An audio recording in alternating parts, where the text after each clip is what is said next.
paz, meus irmãos. Vamos, nesse momento, fazer uma oração para iniciar o culto. Curva suas cabeças. Vamos orar ao nosso Deus. Senhor Deus, nosso Pai, Pai de nosso Senhor Jesus Cristo, te agradecemos por essa oportunidade, ó Deus, onde estamos aqui reunidos em Tua casa, e mais uma vez te agradecemos por essa liberdade de poder, ó Deus, cultuar ao Senhor, pois muitas pessoas não têm esse privilégio, no qual temos aqui, ó Senhor. Nos dê, Senhor, capacidade de poder a cada dia mais te louvar e te agradecer. Perdoa os nossos pecados, as nossas falhas, e que esse momento, ó Deus, onde estamos cultuando ao Senhor, seja para glorificar o Teu santo e precioso nome. Te agradecemos no nome do Senhor Jesus Cristo. Amém.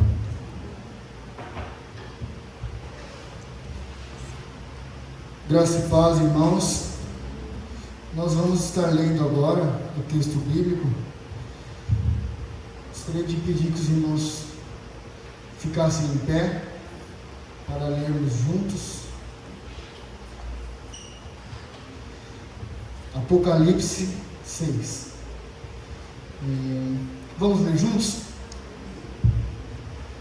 Então vi o Cordeiro quebrar o primeiro dos 7 selos, e ouvi um dos 4 seres vivos dizer com voz forte, como um barulho de trovão: venha.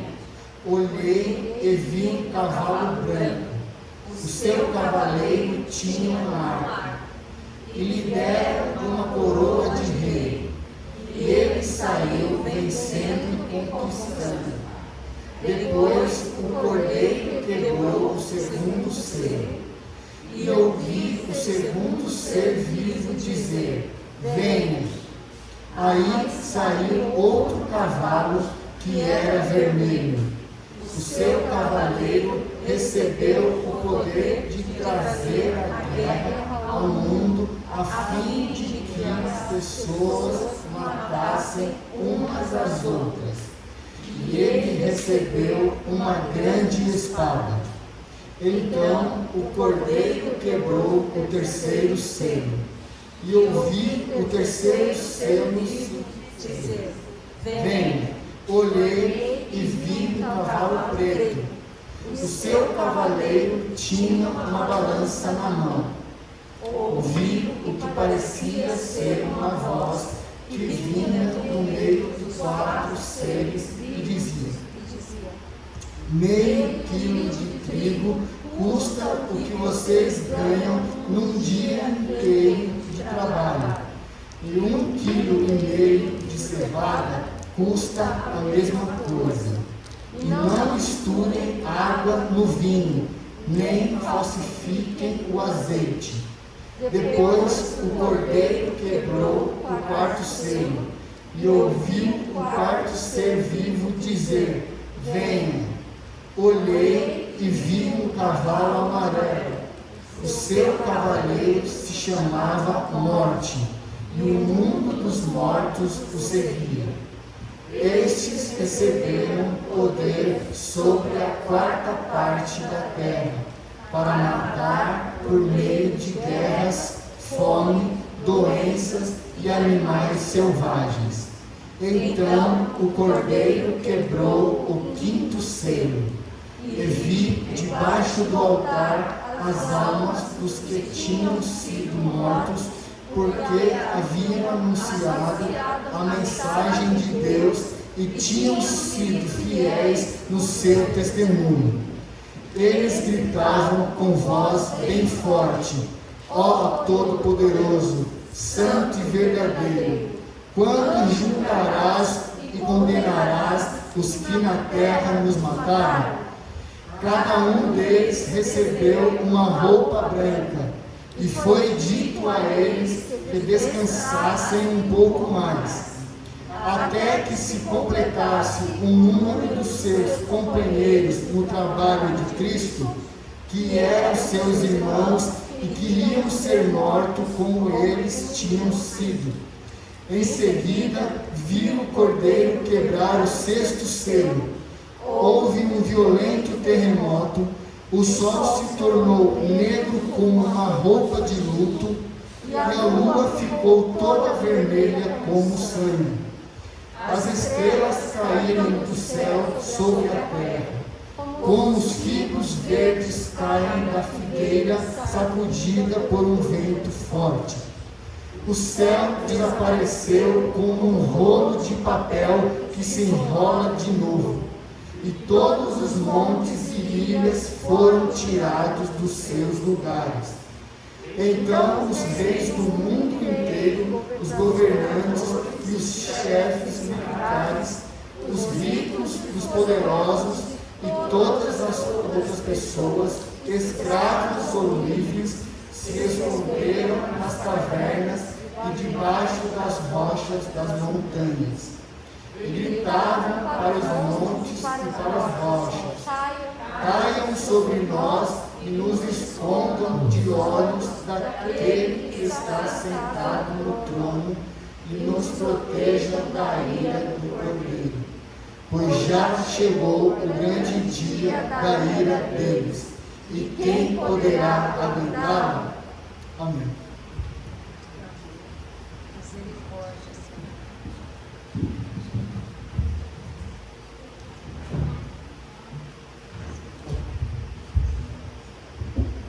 Os irmãos podem se sentar.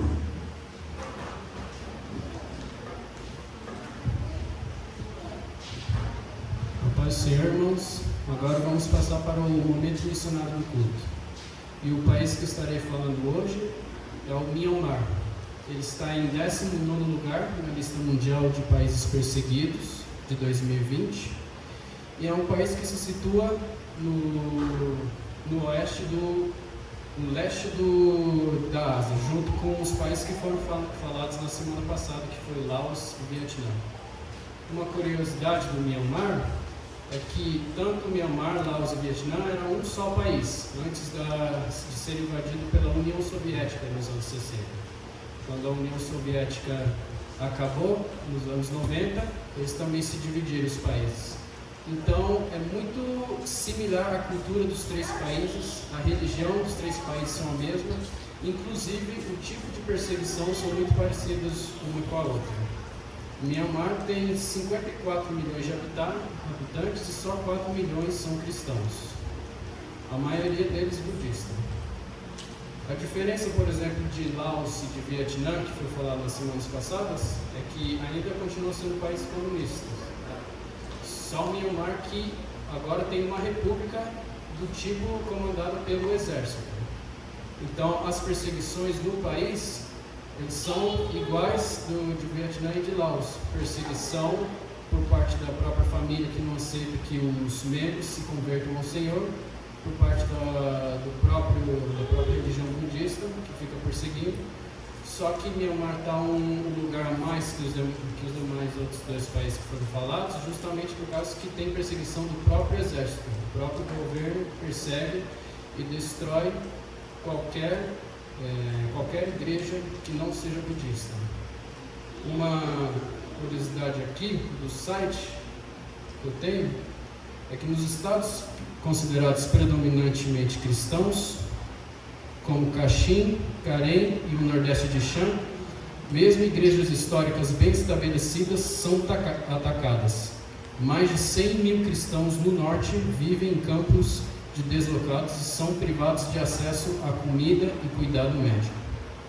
O combate aumentou em 2018, adicionando milhares aos campos de deslocados internos. Eles ainda não estão aptos para voltarem para casa. Em algumas circunstâncias, monges budistas invadiram complexos de igrejas cristãs e construíram templos budistas dentro. Os convertidos são perseguidos por suas famílias e comunidades tribais muçulmanas e budistas, porque deixaram a antiga crença e foram assim removidos da vida comunitária. Comunidades que desejam continuar sendo apenas budistas tornam a vida de famílias cristãs impossível, não permitindo que usem recursos diários comunitários. Grupos de igreja não tradicionais também experimentam oposição, especialmente quando estão em áreas rurais do Myanmar, e são conhecidos por proselitismo. E o governo ajuda a todos esses budistas a atacarem contra os cristãos. Então, por mais que tenham uma cultura muito parecida com o Vietnã e Laos, ainda assim os cristãos de lá são mais perseguidos e sofrem mais por conta desses ataques, tanto da própria religião budista quanto do próprio governo. E vamos aos pedidos de oração do Myanmar. Muitas meninas e mulheres cristãs são vendidas como noivas para a China, no Myanmar. Oremos para que elas sejam guardadas desse tipo de situação. Intercedamos pelas famílias daquelas que já foram vendidas, inclusive. Cristãos são sequestrados e muitas vezes mortos por militantes. Vamos apresentar a Deus aqueles que estão em cativeiros e vamos orar a Deus pelas famílias que tiveram membros mortos. E clamemos a Deus para que as crianças cristãs tenham a fé guardada, apesar da constante exposição aos ensinamentos budistas nas escolas, que lá é obrigatório. Então vou pedir aos irmãos que fechem os olhos e abaixem suas cabeças. Vamos orar, intercedendo por este país. Senhor Deus, muito obrigado, Senhor. Que o Senhor nos dá essa liberdade que temos aqui, Senhor, para pregar a Tua Palavra, para ensinar a Tua Palavra, para ouvir a Tua Palavra, Senhor Deus. Livremente, sem ser constantemente, Senhor, perseguido pelos outros, Deus. Infelizmente, Myanmar não tem essa mesma liberdade que nós temos, Deus. Por isso que nós intercedemos por este país, Senhor. Que o Senhor venha dando força, Senhor, para todos os missionários que entregaram completamente a sua vida, Senhor, para somente se dedicar a entregar a sua palavra, Senhor, ao povo que precisa tanto de Ti, ó Deus. Também nós queremos pedir, Senhor, por todos os habitantes, os nativos de Myanmar, Senhor, que se converteram e que sofrem constante pressão da família, Deus. Que o Senhor lhes dê força, Senhor, que o Espírito Santo esteja guiando, Senhor, Deus. Que eles não desanimem nessa caminhada difícil que eles têm, ó Deus. E que em nome de Jesus, Senhor Deus, esse tráfico, Senhor, de mulheres, de crianças, Senhor, que são vendidas como noivas para a China, Deus, que pare de uma vez por todas, ó Deus. Que em nome de Jesus, Senhor, o Senhor não nos permita, Senhor, esquecer desses países que precisam tanto, Senhor, de Ti, que precisam tanto da nossa oração, ó Deus. Que o Teu Espírito Santo, Senhor, venha falar nos corações a cada dia, que possamos verdadeiramente, Senhor, ajudar com que a gente possa, Deus, ajudar. Muito obrigado, Senhor, por o Senhor fazer visível para nós, Senhor, o problema que esses países passam, ó Deus. E que não nos deixe esquecer nada disso. Em nome de Jesus, amém. Amém, irmãos? Agora vamos passar para o momento de louvor da igreja. Convido vocês a se colocar em pé. Esse é o dia que o Senhor fez, nos deu e estamos alegres. Amém? Cantemos ao Senhor com alegria, com gratidão. Amém? Jesus em Tua presença.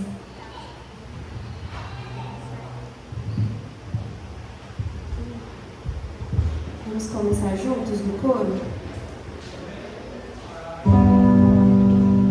Só pra te adorar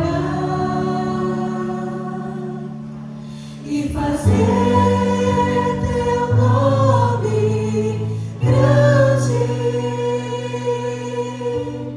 e te dar o louvor que é devido.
Podem estar contribuindo com seus dízimos e ofertas. Amém? Ele é o Rei dos Reis, Ele é o grande eu sou, o Cordeiro que nos salvou, o nosso príncipe da paz. Cantemos com alegria. Amém?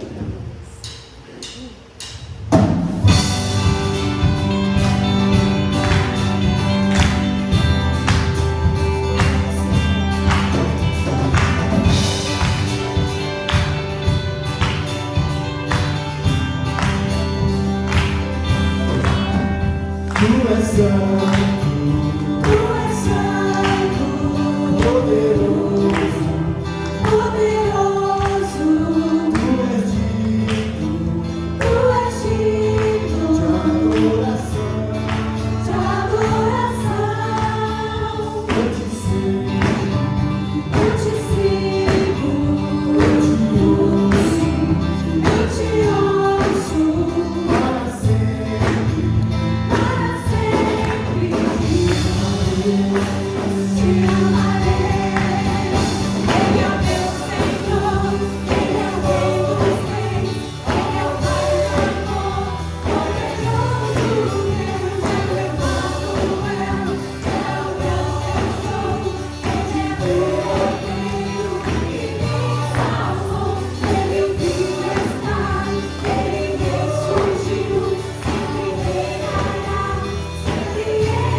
momento nós vamos ouvir a palavra de Deus.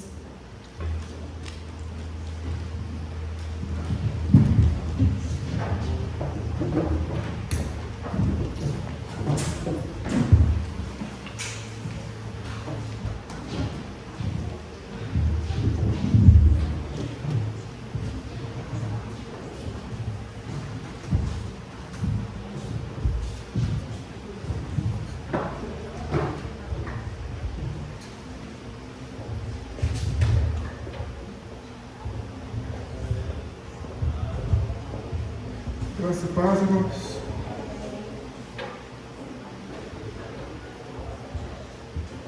Estar na casa de Deus é uma bênção, né? Já cantamos, já tivemos um momento de oração, já lemos o capítulo 6, a palavra de Deus de Apocalipse, e falamos sobre missões. Oramos por aquele país que está perseguido. Cantamos hino de louvor ao Senhor, contribuímos para a sua casa. Nesse mês estamos comemorando 8 anos que nós estamos nesse lugar, graças a Deus. E este é o momento de alimentarmos da pregação da palavra de Deus, né? Da mensagem que é pregada, a mensagem do Evangelho. E hoje nós terminamos o capítulo 20 do Evangelho de João. Estamos falando ainda sobre a gloriosa ressurreição do Senhor Jesus. Vamos discorrer os versos 30 e 31. São os dois últimos versículos desse capítulo. Então nós vamos perceber que o evangelista João aqui, nessa sua narrativa de todo o seu livro, aqui nesse verso 20, ele está se aproximando de sua conclusão. Então o texto diz assim: na verdade, Jesus fez diante de seus discípulos muitos outros sinais que não estão escritos neste livro. Estes, porém, foram registrados para que vocês creiam que Jesus é o Cristo, o Filho de Deus, e para que creiam tenham vida em seu nome. Vamos orar? Ó Senhor, glorioso Deus e Pai, muito obrigado, Senhor, por Tua palavra. Precisamos da interpretação daquilo que inspiraste nas Santas Escrituras. Conceda-nos o Teu Espírito Santo. Dá-nos entendimento para que possamos compreender, aplicar no nosso coração, para honrar, glorificar o Teu santo e precioso nome. Precisamos de Ti, ó Pai, que possamos olhar nas páginas das Escrituras a Tua presença, o Emmanuel, o Deus conosco. Amém. O contexto aqui, como disse, continua sendo a ressurreição do Senhor Jesus. Ao dizer, na verdade, quando começa o versículo 30, João está fazendo aqui uma ligação com o que o Senhor Jesus acabara de pronunciar nos versos anteriores. Por isso aqui há uma ligação. Na verdade, quer dizer, há algo que antecede isso. O versículo todo diz: Jesus fez diante de seus discípulos muitos outros sinais. Isso quer dizer que o contexto é sinais. Na verdade, né, dizendo que o Senhor Jesus, na presença dos discípulos, fizeram muitos outros sinais que não estão escritos neste livro. Por isso é bom que a gente dê uma olhada no verso 29. As palavras do Senhor Jesus, aqui no verso 29, é dita a Tomé, né? Você creu porque me viu? Jesus ali está se referindo a um sinal. Que sinal é esse? Você creu porque me viu? Tomé já tinha visto o Senhor Jesus. De que sinal que Jesus está falando ali? O verso 30 diz que Jesus fez muitos outros sinais. Jesus é um sinal? Não. Jesus fez diante dos seus discípulos muitos outros sinais. O verso 29 não está falando de Jesus, está falando de sinais. E era o sinal. Então o contexto aqui é de sinais. Então qual é esse sinal? Qual é o sinal que Jesus fez que acompanha muitos outros sinais aí, que diz no verso 30? No verso 29, nós vemos que Tomé creu. É isso que registra. Porém, revela também que ele precisou ver o sinal para crer. Nesse mesmo verso, também está dizendo assim: bem-aventurados são os que não viram e creram. Revela que também outros também creram, mas que esses não precisaram ver o sinal. Não diz que não precisaram do sinal, diz que não precisaram ver o sinal. O contexto é sinal. O verso 30 revela que nós estamos falando de sinais. O verso 30 revela que o 29 está falando de sinal, não está falando da pessoa do Senhor Jesus, mas de um sinal. Afinal, qual é esse sinal? Qual é o sinal que Tomé precisou ver? E qual é o sinal que é o mesmo sinal que os outros, os bem-aventurados, não precisaram ver? Tanto Tomé como os bem-aventurados, todos esses dois grupos de crentes aqui, eles precisaram do sinal. Os dois precisaram do sinal. A diferença é que Tomé precisou ver o sinal para crer. E os bem-aventurados não precisaram ver o sinal para crer. Os bem-aventurados fundamentaram sua fé no registro desse sinal nas Escrituras. Estes bem-aventurados, se é que você crê, somos nós mesmos. Isso compete a cada um de nós, a mim e a vocês. Porque nós cremos na ressurreição de Cristo, cremos nesse sinal, porque ela está registrada nas Sagradas Escrituras e nós cremos na Bíblia. Eu e você precisamos do sinal para crer. O detalhe é que nós não precisamos ver o sinal, mas nós precisamos dele, do sinal, para crer, mesmo sem ver.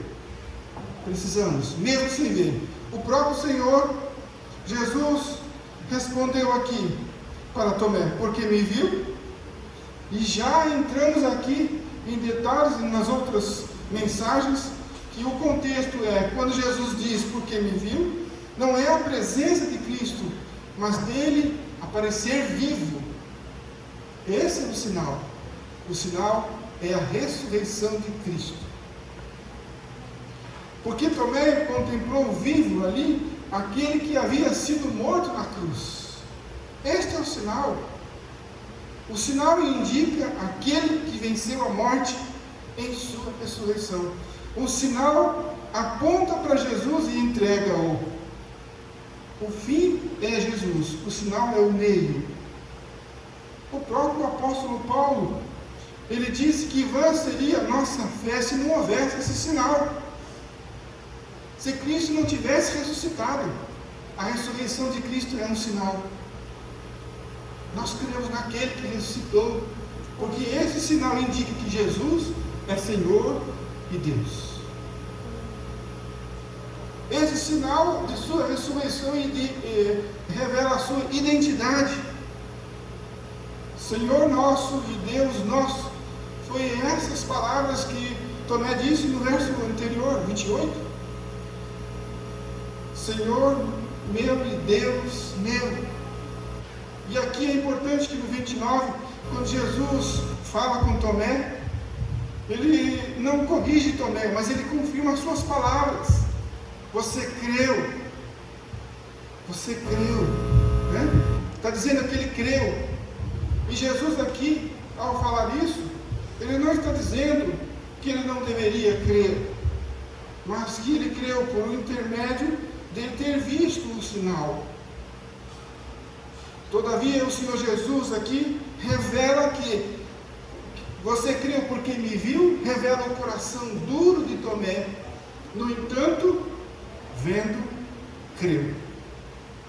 Tomé creu. Claro que o nosso foco aqui não é a incredulidade de Tomé. Nós já estudamos bastante isso nas mensagens anteriores. Agora o nosso foco aqui é o sinal que Jesus deu para Tomé e para os bem-aventurados, para que então eles crescem. Você creu, Tomé? Muito bem. Isso é importante, crer. Outros também vão crer, mesmo sem ver, porque será revelado a eles um sinal, a minha ressurreição.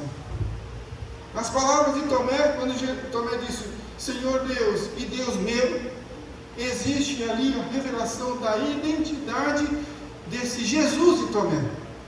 O Espírito Santo revela a Tomé que Jesus é aquele, quando ele disse, Senhor meu e Deus meu. Que Jesus é o Jesus de Tomé? Qual é o Jesus desses bem-aventurados, desses que não viram, mas creram? Os bem-aventurados também creram no mesmo Jesus que Tomé creu, é o mesmo ali. E esta frase aqui, ela se refere a um sinal, quando Jesus também está dizendo aos bem-aventurados, não viram e creram, fala-se de um sinal. Jesus não é o sinal é, como já dissemos, a sua ressurreição. Não viram o sinal, mas através dele, do sinal, creram que Jesus é o Senhor e creram que Jesus é Deus. Isso é fundamental. Então nós precisamos trabalhar nisso e continuar na exposição das Escrituras, nesse texto, nesta caminhada. Então precisamos seguir este raciocínio. Tomé disse que Jesus é Senhor e Deus. Tanto os bem-aventurados também creram neste mesmo Jesus. E disso cada um de nós sabemos, não há dúvida, que Jesus é Senhor, que Ele é Senhor, independente de qualquer coisa, de que se nós cremos ou não cremos. A pergunta não é para nós se Ele é Senhor. A pergunta é baseada naquilo que Tomé creu e os outros. Ele é o seu Senhor? Senhor, não há dúvida que Ele não é. Mas Ele é o nosso Senhor? Sim. Então nossas palavras poderão ser confirmadas em nossas atitudes. Se Ele é nosso Senhor, nós o servimos. Então Ele é o seu Senhor. Se nós o servirmos, Ele é o nosso Senhor. Da mesma forma, nas palavras de Tomé, quando ele diz, Deus meu, Jesus é Deus. Não há dúvida. Ele é mesmo. Jesus é Deus. E novamente a pergunta não é se Ele é Deus. Ele é o seu Deus. Como Tomé diz, Senhor meu e Deus meu. Se sim, Ele é o nosso Deus, então nossas palavras também poderão ser confirmadas em nossas atitudes. Nós o tememos, nós o adoramos, afinal Ele é o nosso Deus. Deus precisa ser temido e adorado. Enfim, vamos começar a mensagem. E vamos então para o texto do versículo 30. E ver agora se esse verso faz mais sentido. Veja bem, veja lá. Na verdade, olha, veja todo o contexto que nós falamos. Senhor Deus e Deus meu, Ele vê o sinal, Ele apresenta o Jesus que Ele aceita, que ele crê. Os bem-aventurados são indicados para o mesmo Jesus por conta daquele sinal. Então João diz, na verdade, Jesus fez diante de seus discípulos muitos outros sinais que não estão escritos neste livro. Fez muitos outros sinais. Primeiro nós percebemos que João não foi exaustivo aqui. Quer dizer, que ele não relacionou todos os sinais, mas ele revelou nesse texto que Jesus fez muito mais do que está escrito. Há muitos sinais que nós vemos também que estão nos outros evangelhos que não estão no evangelho de João. E que possivelmente também há muitos outros que não foram registrados em lugar nenhum. Porém, estes que estão registrados, em específico no evangelho de João, porque ele está falando destes sinais, o verso 31 revela que ele tem um propósito. Olha lá. Estes, porém, está dizendo que Jesus fez diante dos discípulos muitos outros sinais que não estão escritos no livro de João. Mas ele vai afirmar que esses que estão registrados, eles foram registrados para que vocês creiam que Jesus é o Cristo. Esses sinais indicam e apontam para Jesus, o Cristo, o ungido de Deus, isso que significa o Cristo, o Filho de Deus. E para quê? Dá continuidade ainda. Crendo, tenho vida em seu nome. É importante que, para que nós possamos compreender e desenvolver mais esse assunto, nós precisamos aqui separar os dois tipos de sinais que a Bíblia se refere. Por conta de muitos erros teológicos e que se exigem sinais equivocados, às vezes nós, como a Igreja Reformada, não queremos saber de sinais. Mas nós precisamos entender o seguinte, que nós precisamos separar o que é os sinais de Deus e quais são os sinais que o mundo exige que Deus dê a eles.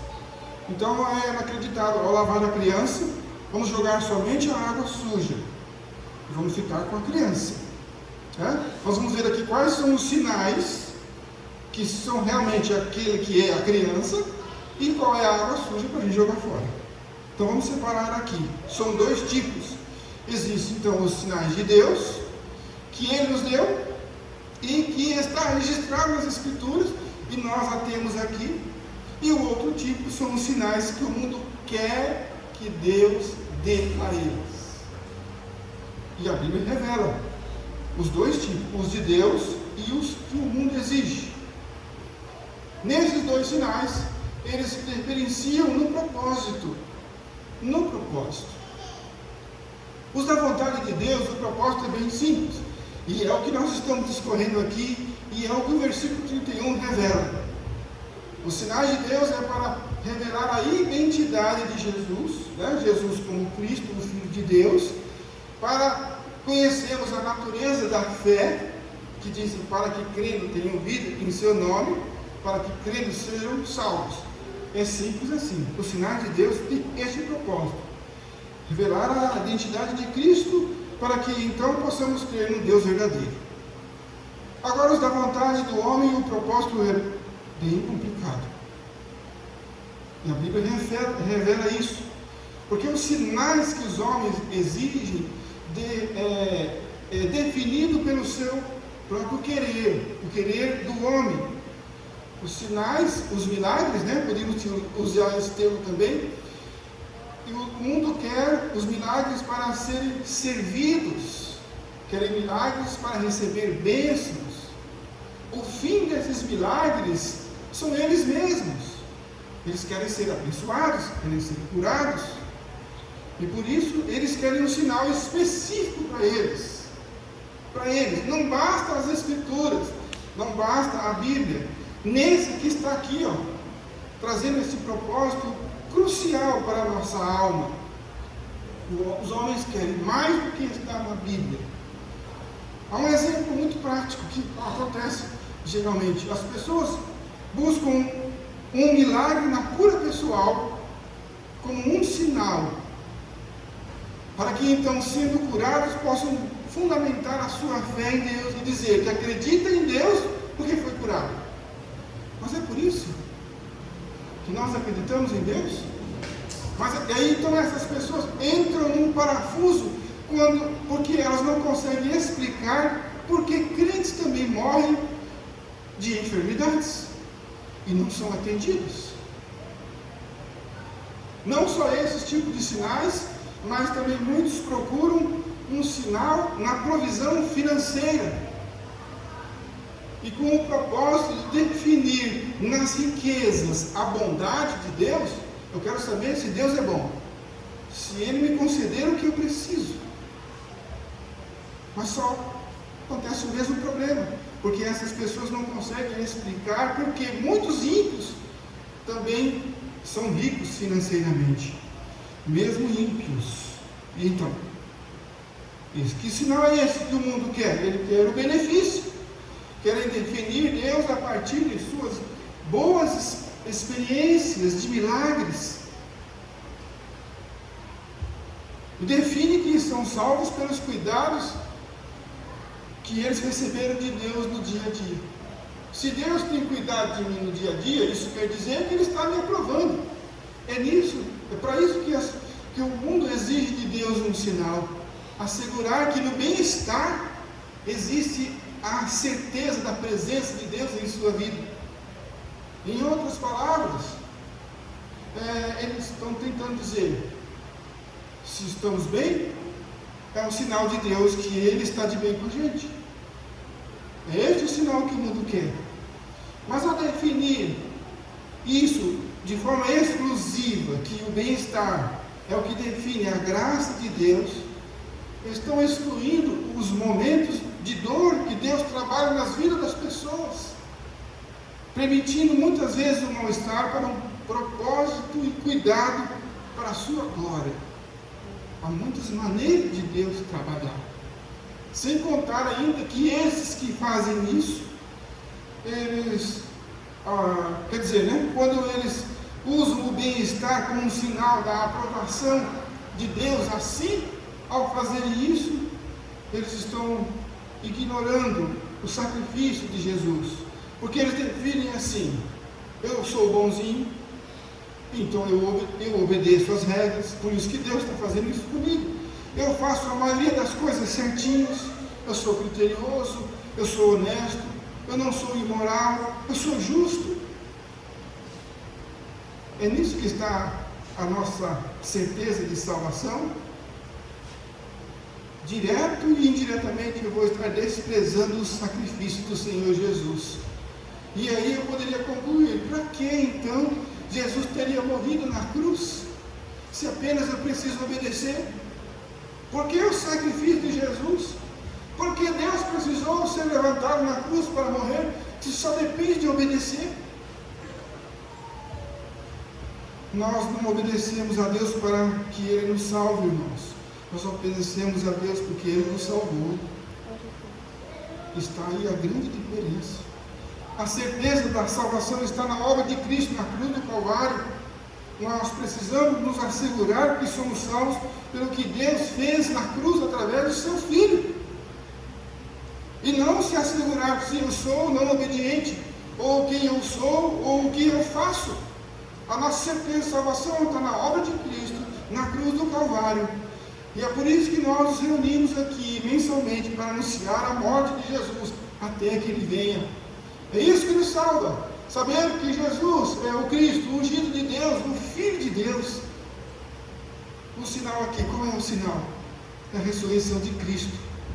E todos os outros sinais que estão aqui registrados nesse livro, é o que diz o verso 31. Quer nós estejamos passando bem, ou passando por dificuldades, irmãos, não importa. Há um sinal pelo qual não importa as circunstâncias do dia a dia. Esse sinal é a ressurreição de Cristo. E todos os outros sinais que estão registrados nesse livro. É importante, irmãos, salientar aqui que muitas vezes quando se é pregado este Evangelho, um Evangelho que tem o foco em Deus, nele como Cristo, nele como um Filho de Deus, quando se prega isso e quando se percebe que o interesse é dele, por ele, para ele, esta mensagem ela vai causar dois tipos de efeito no coração das pessoas. Um vai ser o aroma de vida, e os outros que estão no mesmo ambiente é cheiro de morte. É a mesma mensagem. Quando se diz, mas Deus é egoísta, Ele quer tudo para Ele, é dele, por Ele, para Ele e eu. Então, o Evangelho desta maneira para este é um cheiro de morte. Mas isso está onde? Está em 2 Coríntios 15:16. Veja lá. Somos o aroma de Cristo que se eleva até Deus.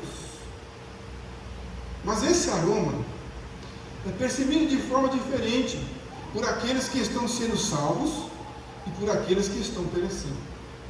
Veja que a mesma mensagem de Jesus, que é o aroma de Cristo, que se eleva até Deus, ela é percebida de forma diferente. E quais são os grupos? Os que estão sendo salvos e os que estão perecendo. Olha como é percebido, no verso 16, veja como é percebido. Para os que estão perecendo, somos cheio terrível de morte e condenação. Nós estamos falando de quem? Veja aqui, somos o aroma de Cristo que se eleva até Deus. Estes que pregam o Evangelho. Mas para os que estão sendo salvos, somos o perfume que dá vida. Então vem a pergunta, e o apóstolo Paulo diz: e quem está à altura de uma tarefa como esta? Quem é que pode pregar o Evangelho para fazer a diferença?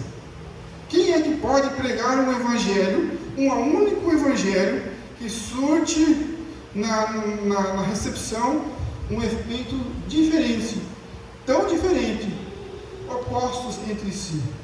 O mesmo Evangelho, a mesma mensagem, para um é cheio de morte, para outro é o perfume de Cristo.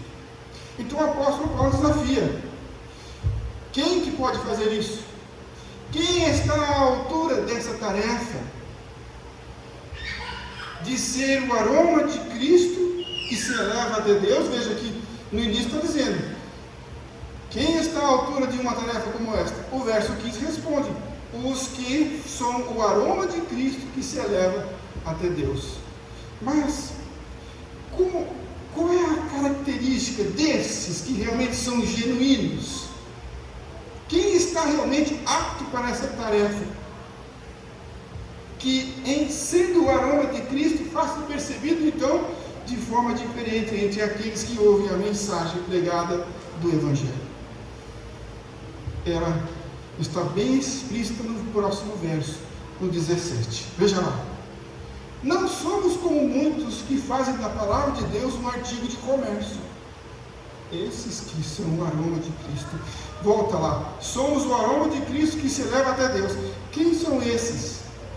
Resposta: são os que não fazem da palavra de Deus um artigo de comércio. Aí discorre ainda com detalhes: pregamos a palavra de Deus com sinceridade e com a autoridade de Cristo, sabendo que Deus nos observa. Os que pregam a palavra de Deus genuína sabem com quem estão lidando, de que este que pelo qual ele está anunciando está olhando tudo o que ele está dizendo e tudo o que ele está falando. Por isso percebemos que não podemos mercadejar o Evangelho, não podemos fazer da igreja um meio para se enriquecer. A palavra de Deus não é um artigo de comércio, está dizendo aqui. Infelizmente, é lamentável que muitos hoje têm ido exatamente por esse caminho. E há muitas igrejas falsas por aí. E isso sobe como um fedor até Deus. Não é o aroma de Cristo. E a palavra de Deus, aqui o Senhor diz que Ele está vendo todas essas coisas. E com certeza hão de prestar conta diante do Senhor naquele dia, por pregarem um falso evangelho que não surte nem um cheiro de morte e nem cheiro de vida. O evangelho tem esse propósito de surtir o cheiro de morte para aqueles que rejeitam, porque sentem o inferno, e cheiro de vida para aqueles que recebem com prazer esta palavra, que direciona a nossa alma até Ele. Desses que mercadejam o Evangelho, tentam pregar uma mensagem palatável que massageia o ego, para as pessoas saírem bem desses ambientes, mas é uma mensagem artificial, fabricada por eles mesmos. São palavras de homens, não são sinceros para com Deus, e isso não surte nenhum efeito para a alma deles. Quase que você ir numa palestra simplesmente de motivacional. Ainda mais reivindicam para si a autoridade.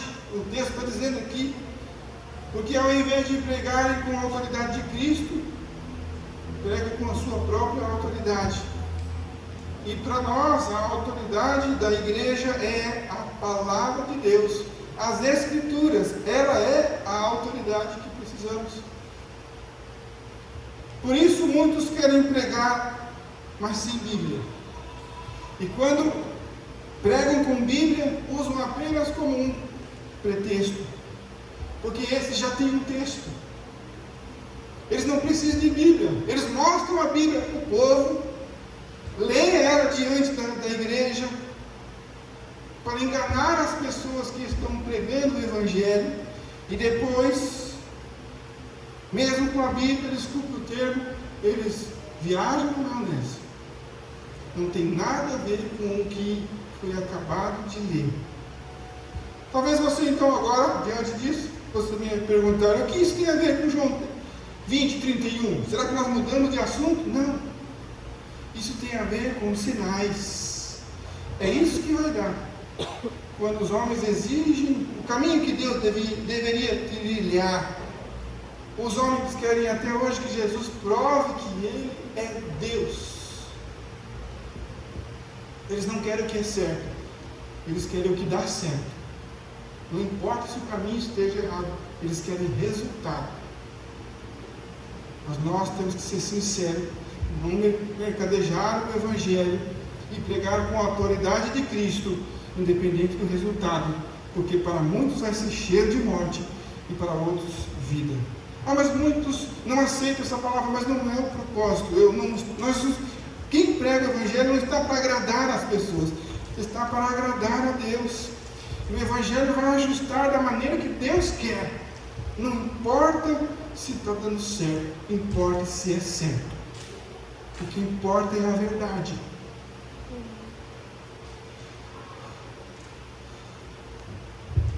Nós já temos a Bíblia, irmãos. Nós já temos as Escrituras. E aqui nela contém os sinais que foram necessários para crermos que Jesus era o ungido de Deus, o Messias esperado, que o Antigo Testamento veio anunciando há séculos e séculos. O nosso coração deve descansar no Senhor. E dele nós precisamos obter a vida em seu nome, como nos promete a sua palavra. Se ainda você não descansa, meu irmão, minha irmã, Jesus disse: não se turbe o seu coração, creia em Deus. Mas em que Deus? O Deus das Escrituras. Creia no Deus da Bíblia. E para isso nós precisamos ler as Escrituras. Sabe o que nós descobrimos? Nós vamos ver, temos descoberto que nas Escrituras existe um Deus diferente daquele que nós queremos. Mas é desse que nós precisamos. Não é daquele que nós queremos, que nós fabricamos, daquele que nós idealizamos. O que está nas Escrituras, esse é o verdadeiro. Como está escrito aqui. Esses sinais foram registrados para vocês. Creiam nesse Jesus, que é o ungido de Deus. Não é o Jesus de Pirapora. Não é o Jesus do mundo. Não é o Jesus fabricado por eles. Não é o Jesus do quadro. Não é o Jesus de cabelos grandes. Não é o Jesus pintado pelo artista. É o Jesus das Escrituras. Tem que ser o Cristo de Deus, o ungido.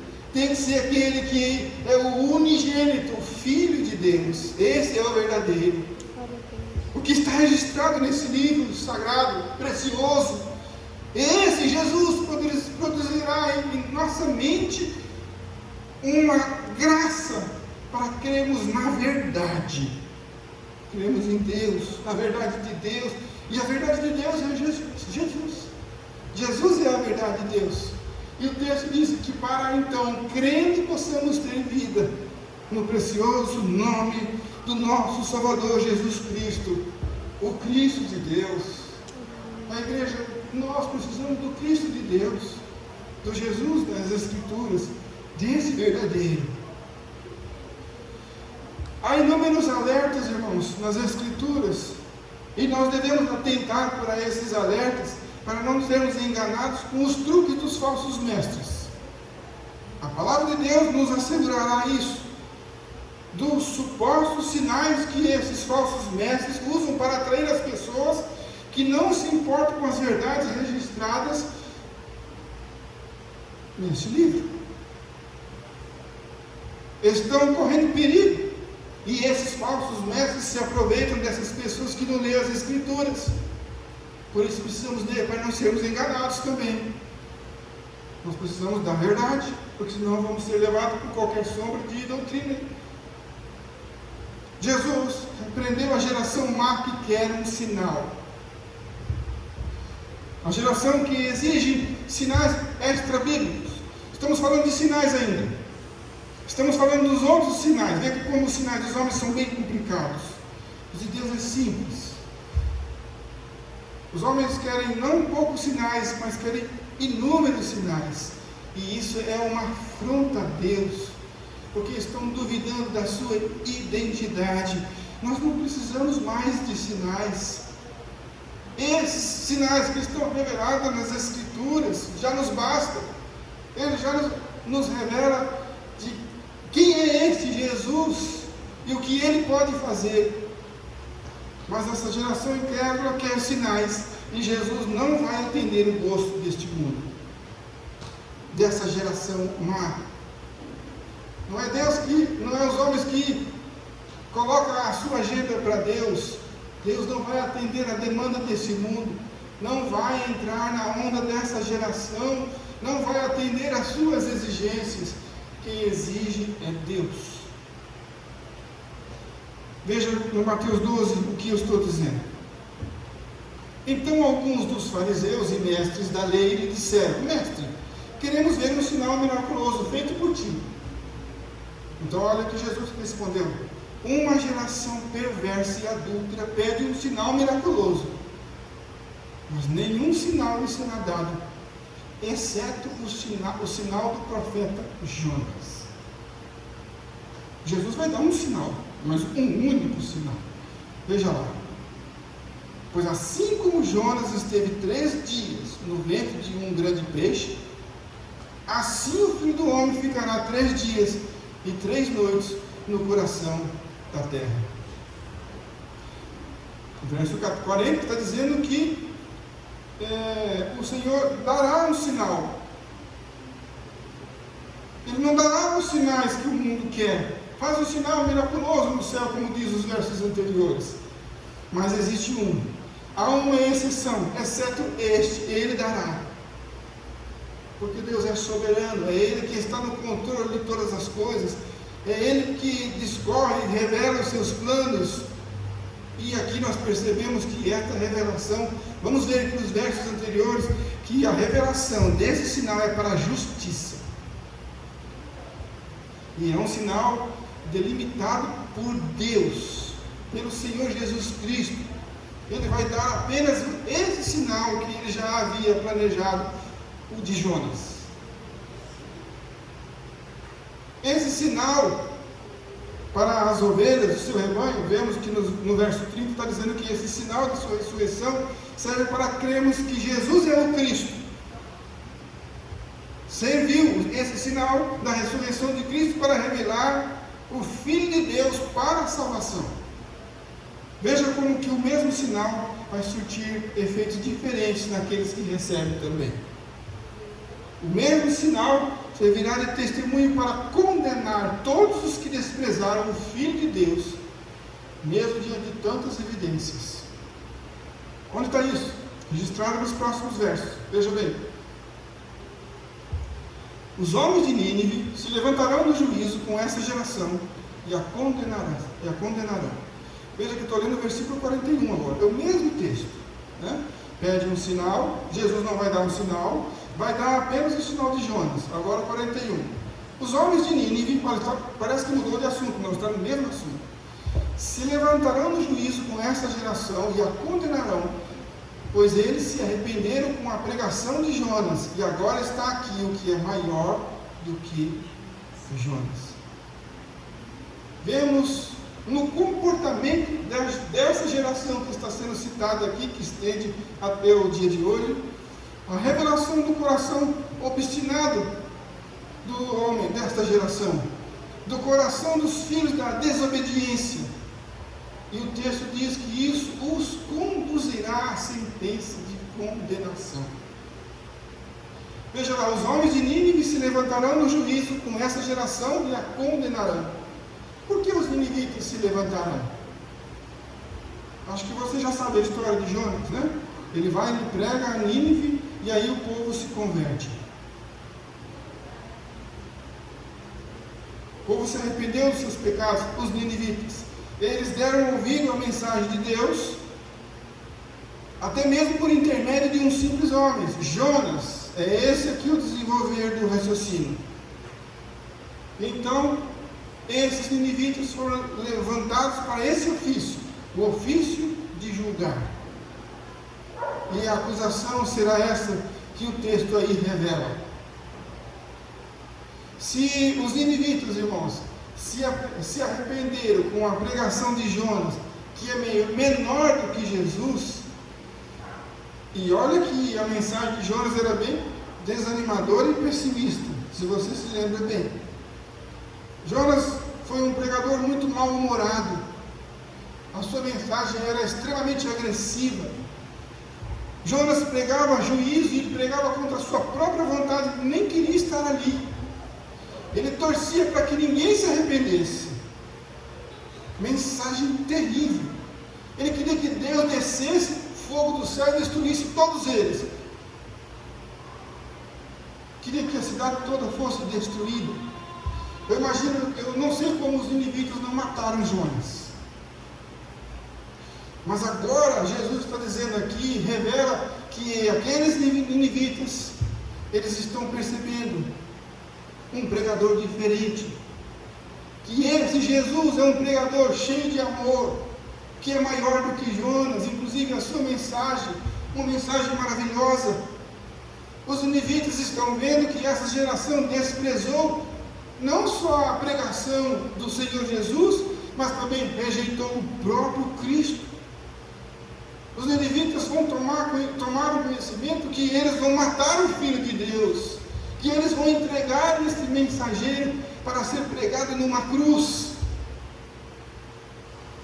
que inclusive havia concedido a eles um sinal de quem ele é: o Cristo, o Filho de Deus.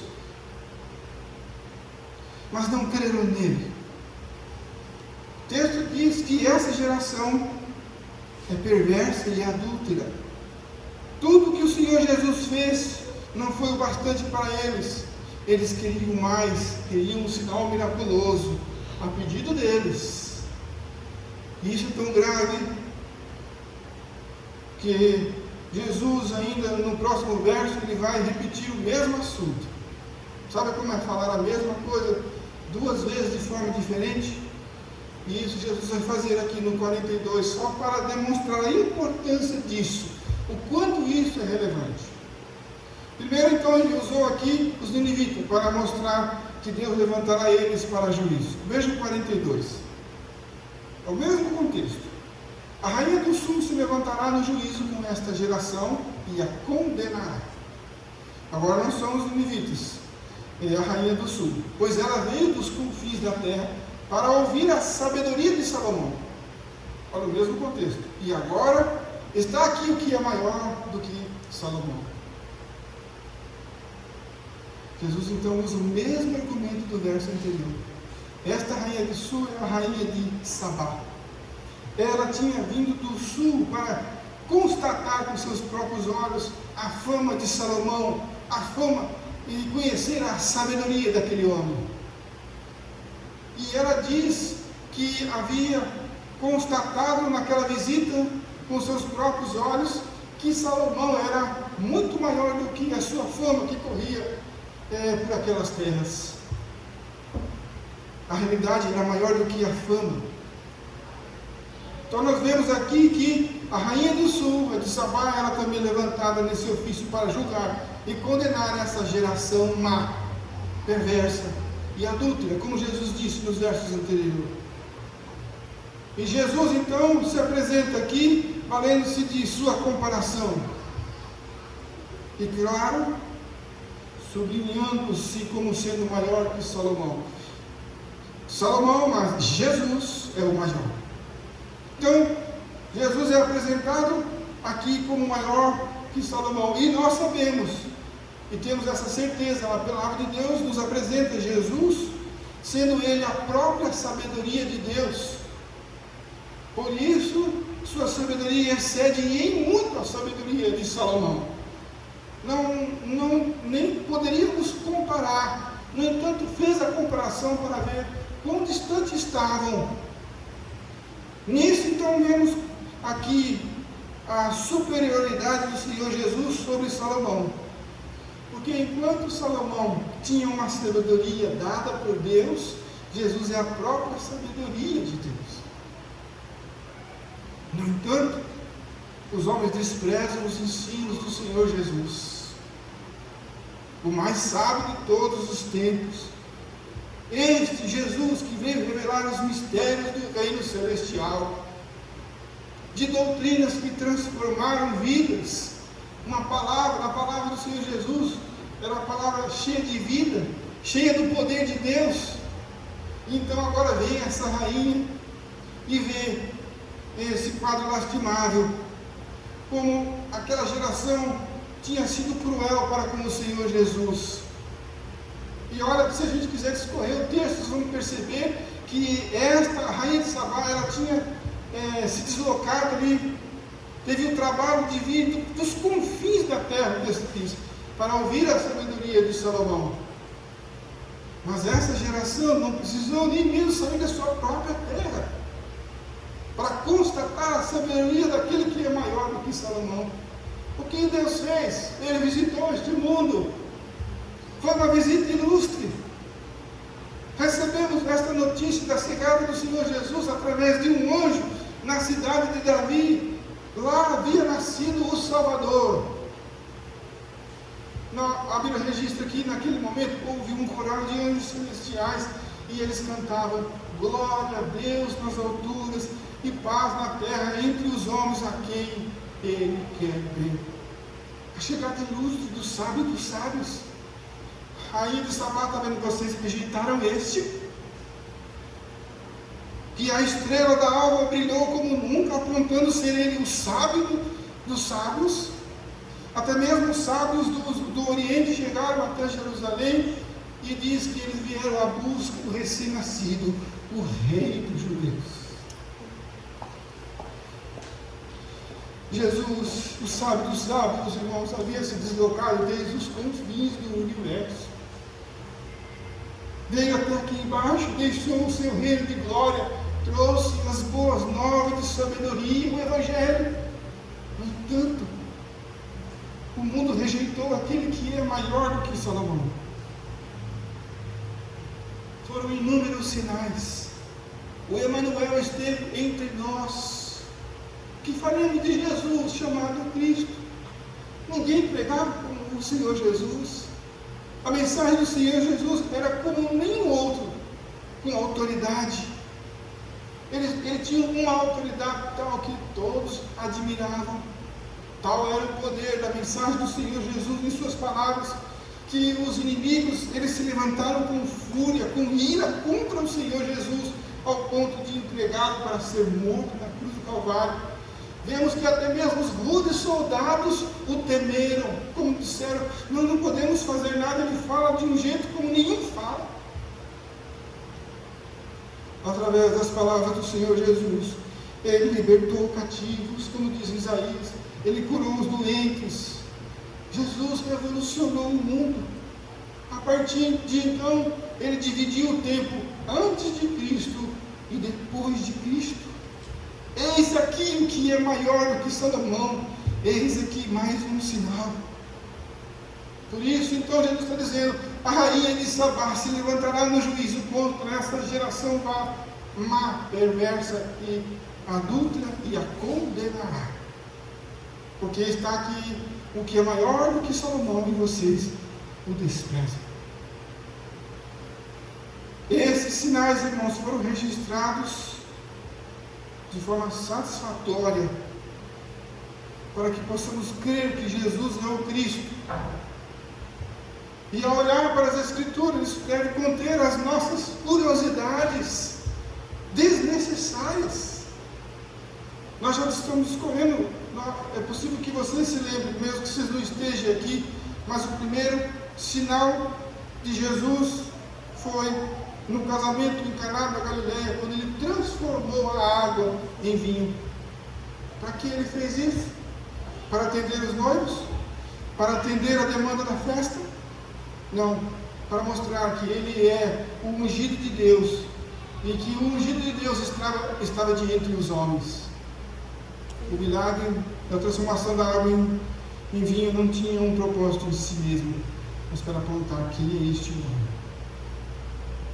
O outro milagre foi o segundo do livro de João, foi o milagre quando Jesus curou o filho do funcionário do rei a quilômetros de distância. Ele veio buscar cura. Volta à minha casa, Jesus disse, pode ir, o seu filho vive. E ele constatou que naquela hora o seu filho havia sido curado. Jesus pensava naquele menino?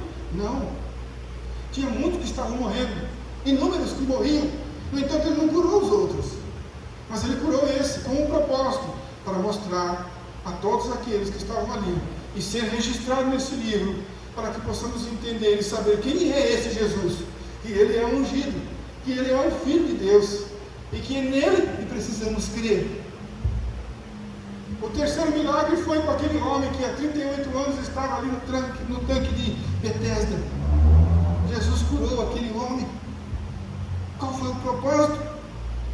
Para que creiamos que Jesus é o Filho de Deus, o ungido de Deus. Esse é o propósito. Apesar daquele homem ser beneficiado de sua cura, que estava ali há 38 anos porque ele havia pecado, não peques mais para que outro mal não te aconteça. Ele recebeu aquela bênção de tabela, mas o propósito era mostrar quem ele era. Jesus multiplicou peixes, uma dos seus sinais, multiplicou os pães, alimentou ali mais de 5.000 homens. Foi um sinal muito grande, ok? Mas Deus não se limita a isso, entende? Porque Jesus sustenta todas as coisas no céu e na terra, com o poder da sua palavra. Você vai ver isso no livro de Hebreus, estamos estudando na escola dominical. Então, para que esse sinal de alimentar mais de 5.000 homens? Para que vocês creiam que Jesus é o Cristo, o Filho de Deus, e para que crendo tenham vida em seu nome. Este é o objetivo.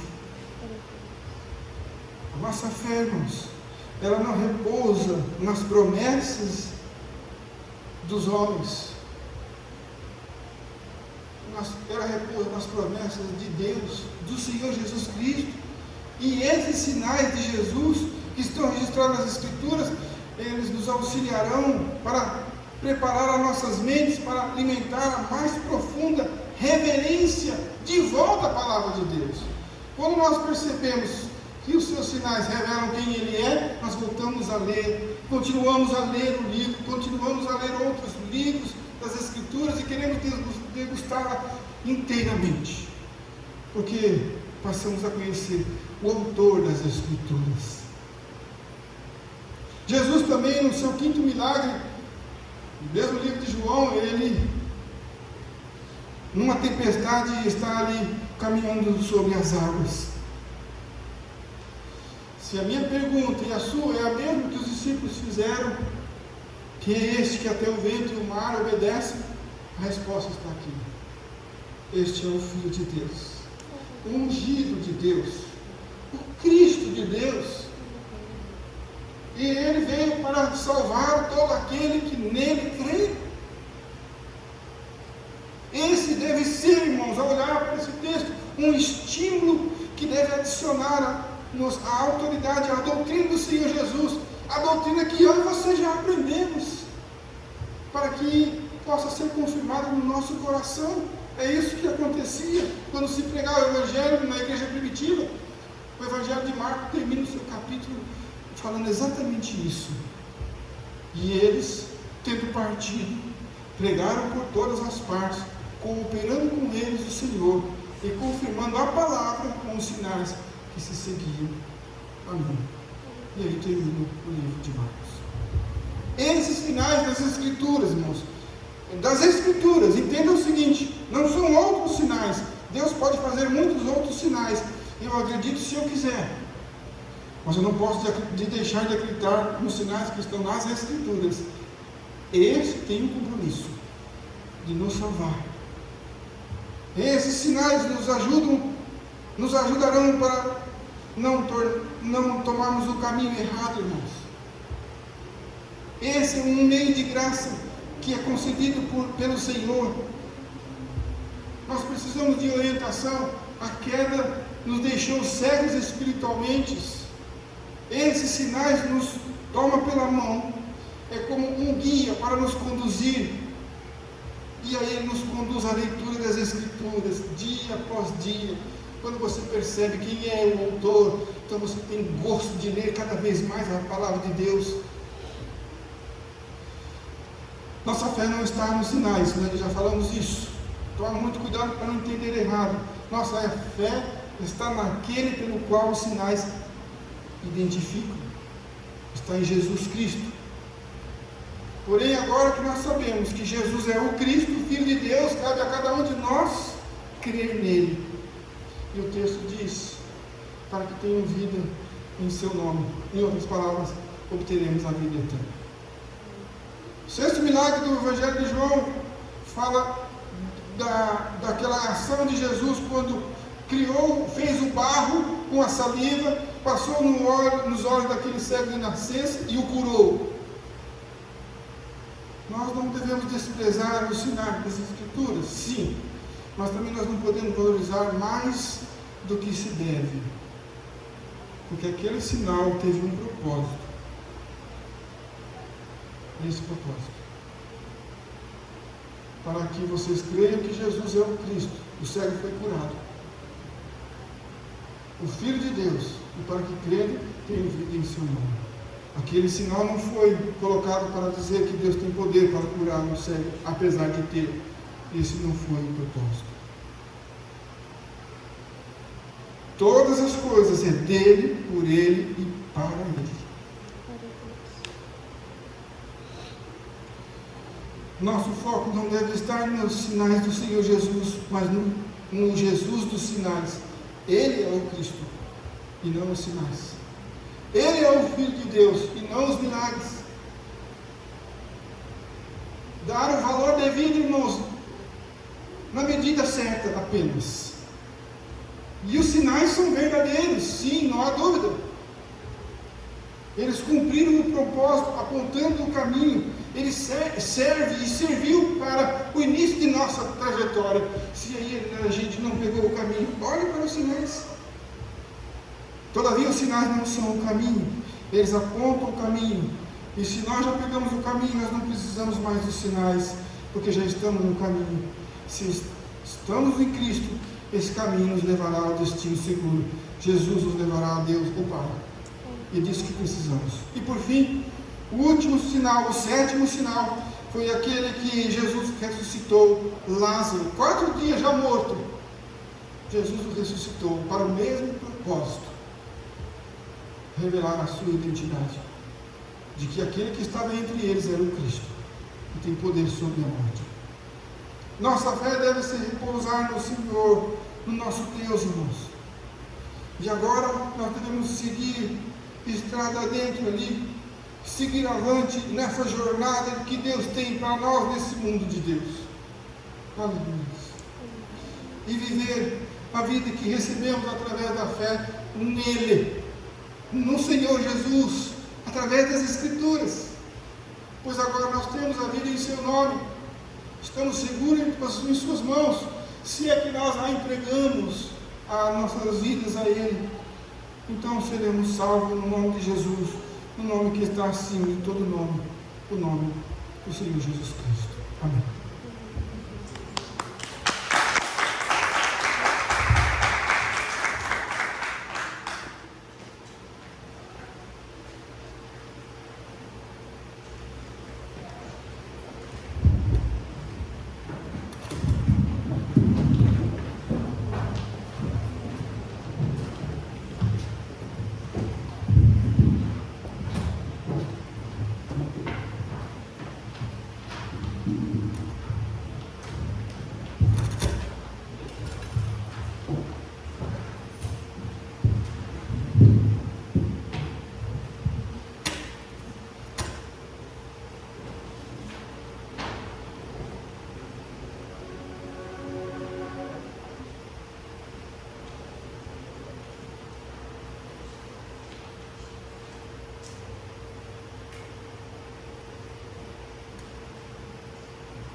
8 anos para a glória de Deus.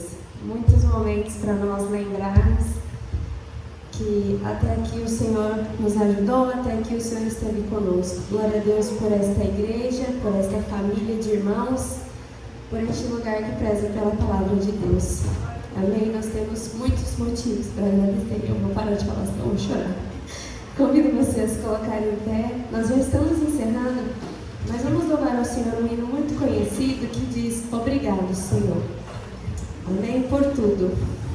E como diz esse versículo, não a nós, Senhor, nenhuma glória para nós, mas sim o teu nome, por teu amor e por tua fidelidade. Amém? Obrigado, Jesus.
Você que nos visita, seja muito bem-vindo, volte sempre, estamos muito felizes com a sua presença, amém? Deus abençoe os irmãos e após o culto os avisos estarão passando aqui. Deus abençoe, irmãos. Vamos orar e agradecer ao Senhor. Senhor Deus e Pai, te agradecemos nesta noite por estarmos aqui, por nos conduzir até a tua casa. Graças te damos, te pedimos, ó Pai, receba o culto que prestamos a Ti nesta noite. O Teu Espírito Santo conduz os nossos corações a viver honrando na obediência da Tua palavra. Te agradecemos por tudo, ó Deus, por Tua palavra. Te pedimos, ó Pai, recebe nossas vidas como um sacrifício de louvor ao Teu santo e precioso nome. Amém. Quero só ler os 2 versículos como bênção apostólica do apóstolo Paulo pelo Senhor Jesus. Efésios 30, 20. Toda a glória seja a Deus, toda a glória seja a Deus que, o seu grandioso poder que atua em nós, é capaz de realizar infinitamente mais do que poderíamos pedir ou imaginar. A Ele seja a glória na Igreja e em Cristo Jesus, por todas as gerações, para todos sempre. Amém. Deus abençoe.